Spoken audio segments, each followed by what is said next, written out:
Assalamualaikum warahmatullahi wabarakatuh. Bismillahirrahmanirrahim. Alhamdulillahilladzi atana bil wahidiyati bifadli rabbina.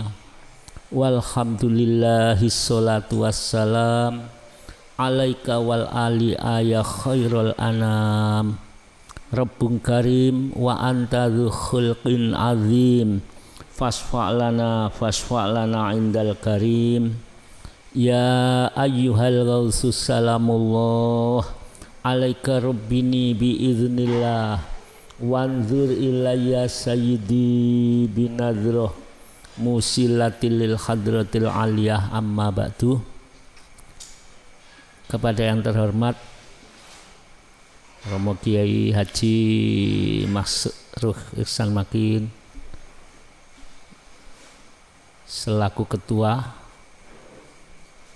Umum Dewan Pimpinan Pusat Penyiar Sholawat Wahidiyah, kepada Romo Kiai Haji Samsul Huda selaku Ketua Majelis Tahkim Pusat yang saya muliakan, saya hormati dan saya taati, para ulama, para hadirin wal hadirat dimanapun berada, dan semua pengamal wahidiyah yang mendengarkan tausiah ini. Kita panjatkan puja-puji syukur kehadirat Allah Subhanahu wa Ta'ala, karena pada hari ke-9 bulan puasa ini kita masih diberi kesempatan, diberi kekuatan untuk melaksanakan puasa Ramadan di di hari ke-9 Ramadan ini. Alhamdulillah, pada kesempatan ini kita akan berpikir masalah Ramadan. Hubungan Ramadan dengan anak-anak kita, terutama di daerah-daerah, mohon diperhatikan. Ini adalah kesempatan di mana Allah memberikan bulan yang suci ini. Di ujung Allah memberikan rahmatnya di 10 hari yang pertama.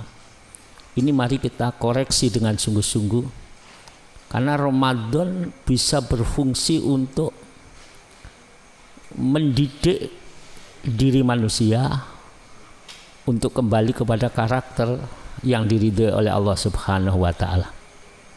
Karena Ramadan bisa untuk memperbaiki akhlak manusia, di mana dengan Ramadan bila kita laksanakan dengan sungguh-sungguh, dengan tepat, maka Ramadan berfungsi untuk mendidik karakter bangsa Indonesia, khususnya umat Islam di seluruh dunia. Ingat hadirin, anak ini adalah prioritas untuk 30 tahun yang akan datang. Karena 30 tahun yang akan datang atau 20 tahun yang akan datang, anak-anak inilah yang nanti akan meneruskan perjuangan agung. Kalau pendidikan karakter di hari ini atau puasa di hari ini Ramadan tidak bermanfaat bagi anak-anak, maka jangan harap 20 tahun, 30 tahun yang akan datang bangsa ini, negara ini akan menjadi lebih maju, lebih baik, dan lebih berharga di sisi Allah Subhanahu wa Ta'ala. Oleh karena itu, anak itu bagaikan bom waktu. Hari ini kita isi museum. Untuk apa?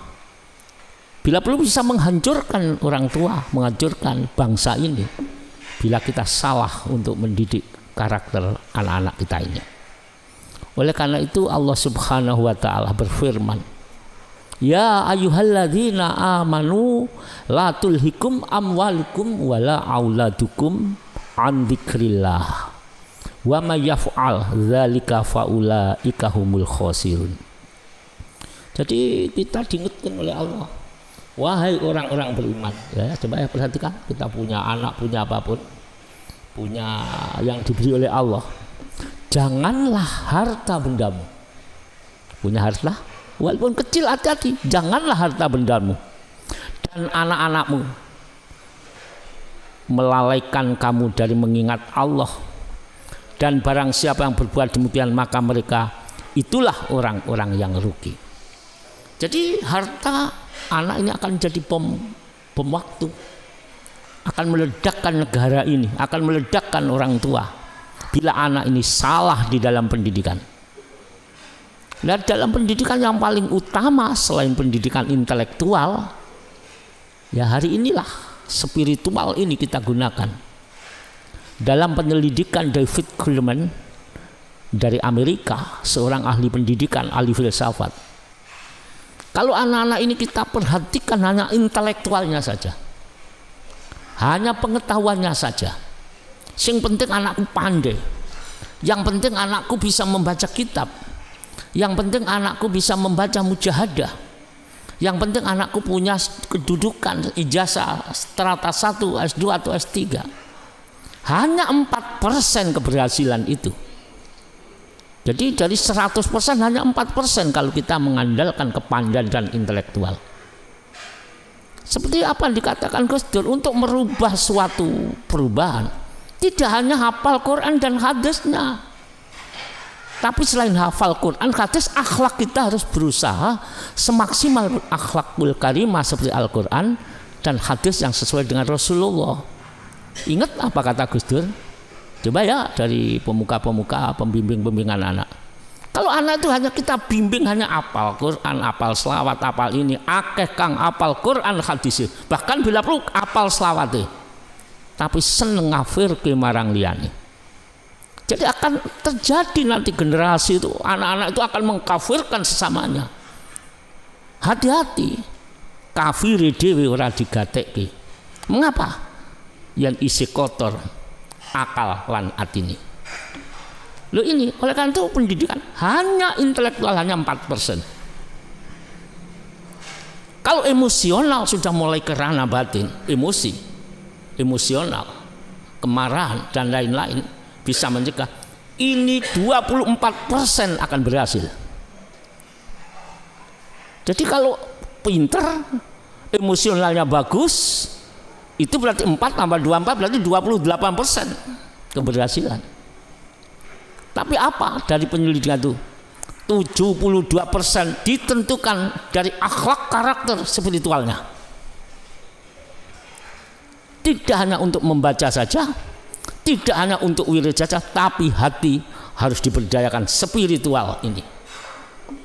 Oleh karena itulah di Ramadan yang ke-9 ini, terutama kami panjenengan bersama-sama di Dewan Pimpinan Pusat sampai daerah, ayo mumpung ada kesempatan Ramadan ini, bukan hanya sekedar ibadah lahir saja, tapi ibadah batin untuk menuju Allah di bulan suci ini, dengan membersihkan kesucian batin, membersihkan kesucian akal pikiran, bahkan membersihkan dari sifat-sifat khayawan atau potensi nafsiyah.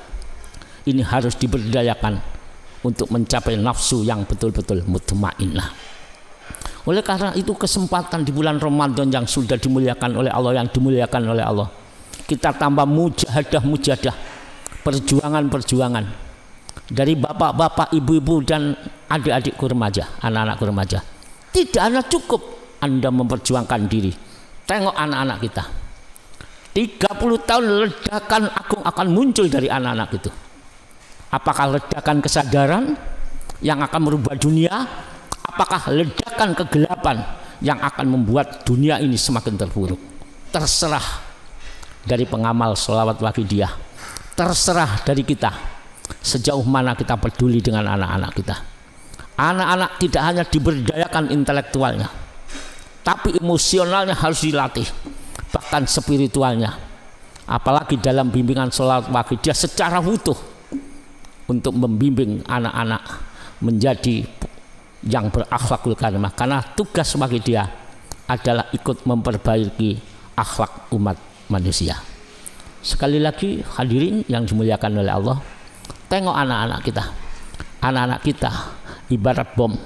akan meledakkan kesadaran di masa datang, ataukah akan meledakkan sesuatu perbuatan yang nista di akan datang, tergantung pembina-pembina di masa kini. Sekali lagi, hanya satu, pegang erat sungguh-sungguh bimbingan dari murabbi kita, sehingga kita benar-benar sampai meninggalkan dunia yang fana akan menjadi pengikut mu'alif sholawat wahidiyah atau mu'alif oriented. Ingat, sungguh-sungguh berpegang teguh, terutama batinnya, kerendahannya. Apa arti ilmu di otak tapi kalau hati tidak ada kerendahan? Karena fadlnya Allah itu diberikan illal lil qulubil mungkasirati muta'aridati linnafakatil ilahiyah. Fadlnya Allah, welas asini Gusti Allah, karakternya yang betul-betul santun itu diberikan melainkan kepada hati yang betul-betul merasa rendah, hati yang betul-betul menyadari bahwa dirinya zalim dan salah, dan selalu mengikuti, menghadang atau istilah mengharap hanya Allah semata-mata. Demikian, semoga Allah meridhoi. Ya ayyuhal ghausus salamullah alaika rabbini biiznillah wanzur ilayya sayyidi binadroh musilatil hadratil aliyah ya syafi'al khalqi habiballahi salatuhu alaika ma'salamihi dollat wa dollat hilati fi baldati khudh biyadi ya sayyidi wal ummati ya sayyidi ya Rasulullah ya sayyidi ya Rasulullah ya sayyidi ya Rasulullah. Wabillahi taufiq wal hidayah.